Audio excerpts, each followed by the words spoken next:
Today, we're going to continue superheroes by building the BatCave, so let's get right into it. So last time, Rockstars, we worked on getting the Amazonian Wonder Woman to add to our superhero collection and Hall of Achievements, but we don't have the space, so we're going to continue a project we abandoned when we first reset the world of Crazy Craft and make the good old BatCave finally. Luckily, the entrance to the BatCave is still here, it's just not been worked on since we last touched it. This will be replaced with ghost blocks, not a big deal, but let's get in here. So this is going to be a ghost block wall so we can drive the Batmobile through it. And then so basically we've got to create our entrance downward. So I say the first thing we need to do is decide the dimension. So I figured if we just go the same width as the road, we should be good to go. From this point out, we're just going to build like a massive railway or track system down for the Batmobile. And then we can lead that into the BatCave. BatCave. Okay, so I think I've got the basics down so far. We still have to modify everything to proper sizes and whatnot, but this is the ramp in. It will lead down to a bridge of probably darkness and dark water and whatnot, to the parking strip for the actual Batmobile inside of here. Then this will be like kind of this bridge into the platform of the rest of the place. Over here, this wall will have all the suits, and then this wall will have the rest of them. The reason I say that is because there are 23 Batman suits or Batman related suits outside of the villains except for Red Hood. Red Hood is the only villain I include because if you don't know the story, I highly recommend you just looking up online. But there's going to be 11 spaces on each side for 22. One Batman suit is not going to be in the Batcave. Where's the last bat suit going to be? Well, that's a secret. So make sure you guys hit that subscribe button and that like button if you guys do enjoy, because that way you know when the next episode comes out and figure out when we're going to do with that Batman suit. So with both suits on the sides, we'll then have the Bat computer right here, and then this will be a tunnel that leads all the way back into a Hall of Achievements. Yeah, and this is Red Hood, by the way, just so you get an idea of what he might look like. Yeah, so at this point, I think I'm going to mainly focus, now that we've got the shape, figuring out the exact frame of how the size and everything's going to work out before we really start like getting like building stalactites and stuff. Otherwise, I think it's going to look really cool once we finish, especially with anti-blocks, because that means we can make it a true dark Batman cave. Okay, Rockstar, so this is what I've got so far. We've got the glowstone for the most part kind of outlined with all the black anti-blocks as well, so we can kind of get the darkness feel. Since this is older Crazy Craft and older Minecraft, going with the stone natural kind of look with like stalactites actually, maybe if this was like, you know, 1.12 to up, it would be really cool to build it like a natural cave look, but this is Crazy Craft in 1.7.10, so I think this is going to be a lot more fun. I did think about having black underneath them, but they didn't look very well for the actual water down there, and I didn't want to have just the anti-blocks down there because they weren't originally down there. I did have to have regular water down there no matter what. That's what was the original plan. Building this is what's going to take most of the time, though, the actual suit section, because I want to make this part look really good, because most of this is just going to be flown past because it's just driving in or walking in and a parking spot. Suits and computer area, that's what's got to look good because that's the big area. You know, that's what he would spend most of his time Batman at. Okay, Rockstar, so now this is what we've got. We kind of tried to make a bat symbol up here. Didn't really work out. This one seems to be better and a lot smaller seems to work. I just want to add a bit more color. I like the all black for the entrance and the main bit here, but we don't need that through the entire thing. So now we can focus on what's important, the actual suit collection. I think I've come up with an idea. To make it more like a adapted or just open space area, we want to dig into the wall a bit. So it's going to have a suit in each area. So 1 suit, 2 suit, and this total will end up to 11. So we want to copy this side to this side. So we got to build this side first. I'm thinking if we get rid of the floor here and we're going to put these large red hexagonal plates so it stands out a bit. I really do enjoy it because the two Batmans I usually think, actually I think of 3 different Batmans. A classic black and like gray suit overall, or I can think of the old school Batman where it's just the blue and gray overall, like the 1960s costume one that we built, or I generally think of the all black and red one from the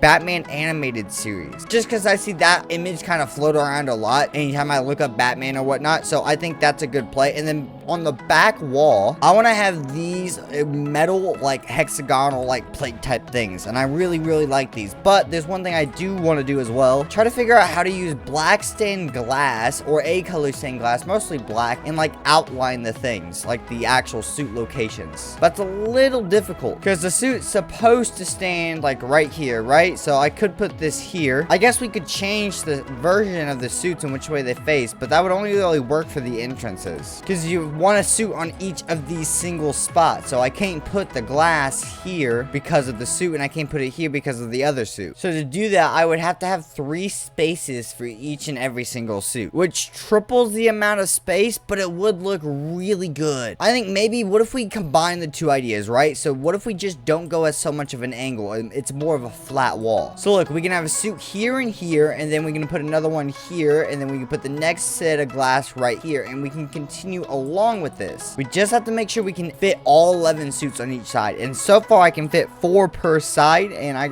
think that only adds up to 9 in total with the middle coming together. Okay, so currently we can have 9 spots, and I brought this in because I want the metal wall, but I don't want to tear this down, so I didn't have a choice. So with 9 spots, that's not exactly how we want it. So I think we're gonna have to push the wall back. If we give 1 more spot on each side without changing the width, it will give us exactly what I want, I'm pretty sure. There we go, perfect. We have to figure out what we're gonna do with the lighting, but 1, 2, 3, 4, 5, 6, 7, 8, 9, 10, 11 spots. All right, so first we need to get rid of the second row of black tiles here because this is actually lined up with the wall now, so we want to go ahead and change this to red tile. Oh, that's the small red. I hate the small ones. I always grab them as well because I think I'll change my mind, but I think they look absolutely disgusting compared to the big red hex tiles. All right, so I think we got the dimensions worked out for the red triangles, at least right here. So I think what I want to do is I want to dab a little bit of glowstone, but not too much. So I think picking 1 glowstone here and each corner should be good, but I don't want to put it right under one of the actual suits. Then finish off the floors and the walls and copy it on the other side, and we should be good to go for the most part, besides touching up little details. Alrighty, Rockstars, I think it is time we get some suits down here. All we have to do last is just finishing up putting up the actual armor stands themselves. So there we go, perfect. The 11 on each side, beautiful. And then I also want to cap them off with a stone brick above each one of them as well. So there we go. So we put the stone brick like this, and I actually think that looks pretty decent. Okay, so next up, all we got to do is, first of all, move all the suits in, but also prepare a way back and forth from the actual area. So I think what I'm going to do is change this to the ghost blocks and fill this back in right here, but I just need a way in and out for now. Okay, so I think I'm going to go with Batman Arkham Origins as the only suit that's not going over there. One, because it's got the best solution to the most overall Batman representation and the animations that I enjoy most for the DCEU or DCU. And it also appears to be the strongest with that kind of feel. So Arkham Origins will stay. Otherwise, every other suit is going. Let's go down our magic hallway. There we go. And it's super silver once we get here. But now we are in our official Batroom. And I think this side should be the official Batman side. So we're going to keep the exact same order. And luckily, I removed them in the exact order they were originally in. So I don't have to worry about messing that up. And to finish up with the last of these suits, this looks so good. I wish it was a little bit better in the count of the suits for the fact that I have one Batman suit. It would have been two if I hadn't taken one out of the rotation. On this side and everything else is sidekicks basically. That's so cool. But yeah, we have the main Batman collection. Then we have Iron Bat with all of these sidekicks. But I think that's a great place to end off today's episode. So like, comment, and subscribe down below if you guys did enjoy it. And I'll see you guys all next time, Rockstars. Peace, peace.